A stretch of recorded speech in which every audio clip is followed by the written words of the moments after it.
Assalamu alaikum warahmatullahi wabarakatuh. Kabajamtootaaf jaalatamtoota hordoftoota kiyya kanneen biyyoota garaagaraarraa feesbuuka kiyya Jaafar Kamaal jalatti na hordoftan hundi keessan shamaa akkam jirtu isiniin jedha.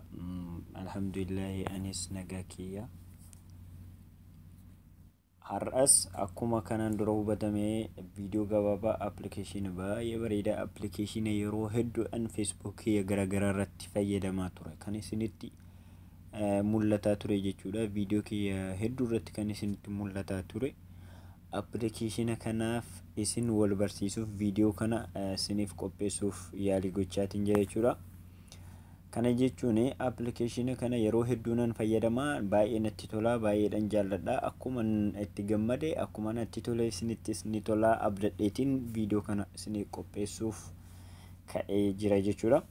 Kana duramee namni anaan wal baruu yookaan maamila kiyya ta'uu barbaadu yoo jiraate, namni anaaf haarawa kan anaan wal qunname yoo jiraate ta'e haala kamiin bifa dhaabbataa ta'een akka itti na hordofu isin agarsiisuuf jalqaba YouTube kiyya irraa haa eegallu jechuudha. YouTube irra ni seentan namni YouTube kiyya kanneen waan garaagaraa irratti maxxansaa jiru argachuu barbaadan sana booda as bakka sarchi kanarra ni tuqxan jechuudha. Achi booda sarchi ni gootan Jaafar Kamaal kan jedhu kana jechuudha. Kan as gubbaatti barraa'ee jiru kana sarchi ni gootan jechuudha.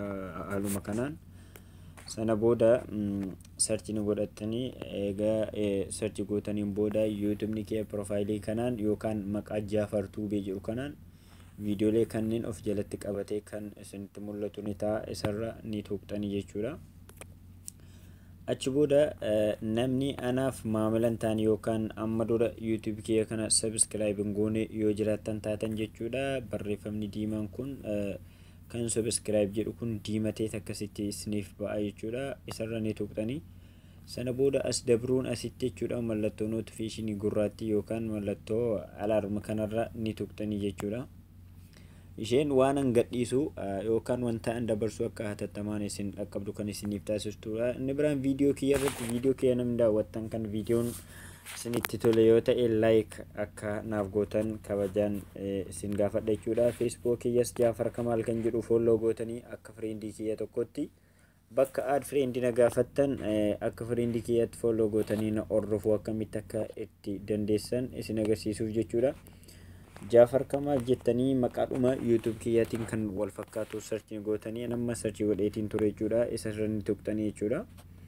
Namni amma dura Facebook kiyya kana add friendii kiyya taatanii hin jiraanne yoo jiraattan yookaan namni follow goone yoo jiraattan follow ishee jettu kanarra ni tuqxan dhaabbataadhaan na hordofuudhaaf jechuudha. Sana booda save rest kanatti gadi ni dabarsitanii jechuudha. Achi booda haala kanaan waan an dabarsee dabrees ta'e waan fuulduratti dabarsu kan hordoftanuu ni ta'adha jechuudha. Inni biraan wantoota yookaan appilikeeshinoota an irratti akkaawuntii garaagaraatiin fayyadamu irratti na hordofuudhaaf YouTube kee osoo sarchiin goone argachuu yoo barbaadan Jaafar Tuubee kan jedhu kanarra ni tuqxan. Twitter kiyya Baabbii 45 kana, Telegram kanarratti na hordofuus ni dandeessan Baabbii 45 achitti inshallah fuulduratti bifa linkiitiin jechuudha. Viidiyoo soontaan bifa linkiitiin wantoota garaagaraa kan isinii dabarsuta. Inni kun immoo peejii kiyyaadha jechuudha. Inni kun immoo Instagram kiyyaanne xumurarra jiru kun haala kanaan wantoota garaagaraa walirraa fayyadamuu ni dandeenya jechuudha. Har'a appilikeeshina har'a maqaa isaatiif akkaataa isin itti buufattan irraa haa eegallu jechuudha. Jalqaba Play Store irra ni seentanii eega Play Store irra seentaniin booda as gubbaa bakka sarchi kanarratti floating bar jettanii sarchi ni gootan jechuudha. Barraa'ee kan asitti isinitti mul'atee jiru garuu an irra DBS lammaffaa sarchi godhu jechuudha. Akka isinitti mul'atuun floating all bar jettanii jechuudha. Haala kanaan sarchi ni gootan floating tool bar kan nama sarchi godhee isin agarsiisu kana jechuudha. Sana booda appilikeeshinichi isa kana eega isa buufattaniin booda irra ni seentanii jechuudha. Nama appilikeeshinicha buufadheera asirra irra seenee isin agarsiisu jechuudha. Appilikeeshinichi kan asii gadi isinitti mul'atu kana asirra ni seenne jechuudha. Faayidaa appilikeeshina kanaa kan walumaan hordofnu ni ta'a. Appilikeeshina baay'ee bareedaadha. Mobaayila keenya irraallee kan hedduu bareedudha. Eega bifa kanaan irra seentanii filannoo as gubbaa jirtu kana on ni gootanii jechuudha. Asirra tuqxanii appilikeeshinicha eega gadi buufattanii sana booda asitti wanti kun kan isinitti mul'attudha jechuudha. Isii kana ni argitan jechuudha. Xiyyi kun isinitti mul'atti. Maal faayidaan isii? Yeroo hedduu kan hin fayyadamaa turedha. Appilikeeshina garagaraa irra kaayachuudhaan jechuudha kan itti fayyadamaa turedha.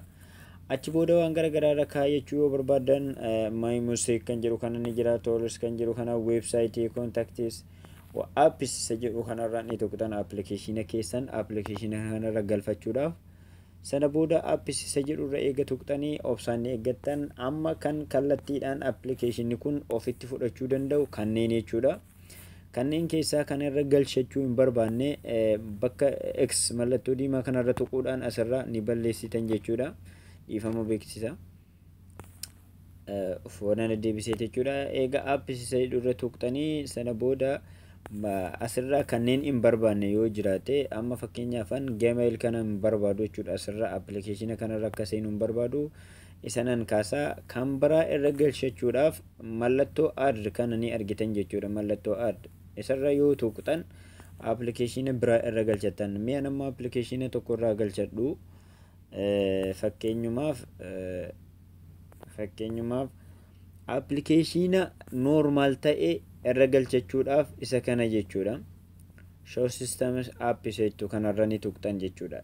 Appilikeeshinni inni kallattiidhaan isiniif fuudhu appilikeeshina isin internet irra gadi buufattan qofaadha. Kan inni kallattiidhaan akkasin irra galchattan isiniif ayyamoo jechuudha.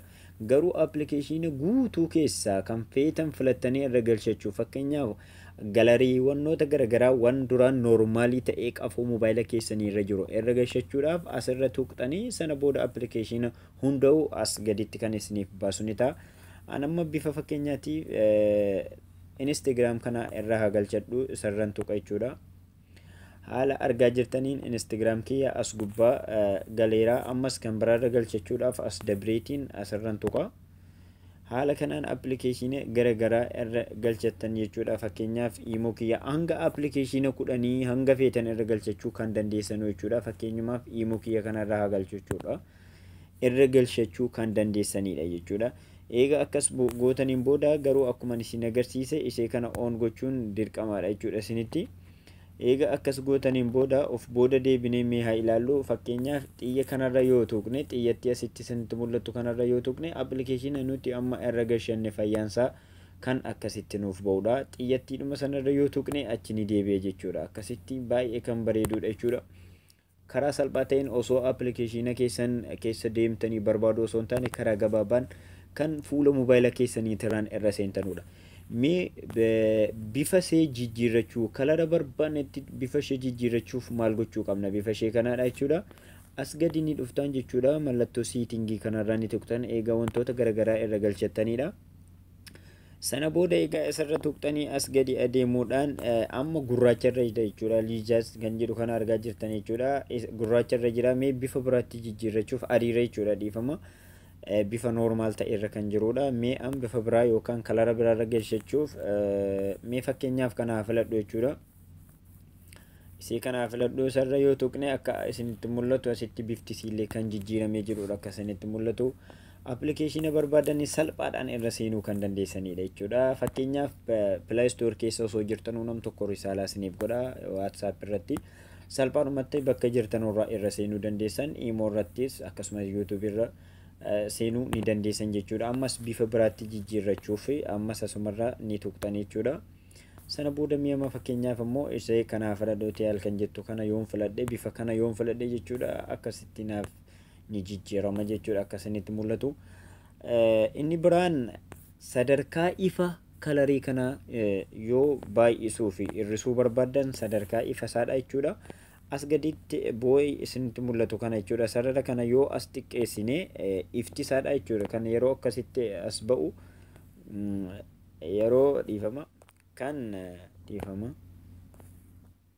kan yeroo achi as ba'u jechuudha. Akka hangam amma ifuudha jechuudha. Amma yoo as xiqqeessine hangam amma ifuu ni argitan jechuudha. Fakkeenyaaf akkasitti jechuudha. Yoo guutummaan guutuutti haqne akkasitti nuuf ba'a jechuudha. Yoo bal'isne as harkisne as gaditti mul'atu kana guutummaan guutuutti kan ifi oranguwaade ta'e kan isiniif mul'atu taadha. Appilikeeshinni kun filannoo garaagaraa ni qaba. An keessaa wantoota ijoo ta'an qofa isin agarsiisuuf gabaabsee isiniif taasisee baay'isee kan isin fayyadudha jechuudha. Liinkii appilikeeshinii kana description YouTube kiyya keessa argachuu ni dandeessan. Akkasumas liinkii isaa viidiyoo kiyya waliin Facebook keessattis kan gadi isiniif lakkisuu ni ta'a jechuudha. Akkasitti akka argaa jirtanitti shaashaa yookaan iskiriina moobaayila keenyarraallee kan baay'ee bareedudha. Akkasitti appilikeeshina irra gashattan hundarra salphaatti irra seenuu ni dandeessan jechuudha. Akkasitti akkan YouTube irra seenu osoon YouTube kiyya irra yeroo gara Facebook kiyyaatti illee dabruu kan hin danda'u haala kanaan akkasinitti mul'atutti jechuudha. Salphaadhumatti appilikeeshina kanarraa fayyadamuu kan baay'istanii dandeessanudha. Akkasitti gara Imootti, gara Messengerii, gara barbaannetti amma fakkeenyaaf gara YouTube kiyyaatti achi deebi'uudhaaf jechuudha. Bakkan sila irra seenetti kan na deebisu ta'a jechuudha. Waan barbaadan irra kaayyattanii salphaadhumatti fakkeenyaaf galarii keessan irra gashattanii jechuudha. Galarii keessanillee yookaan mana suuraaf viidiyoolee garaagaraa irra seenuu kan dandeessan appilikeeshina kanaadhaan jechuudha. Baay'ee kan namatti toludha appilikeeshinni kuni akka buufattanii itti fayyadamtanis abdiidhaan qaba. السلام عليكم ورحمة الله تعالى وبركاته.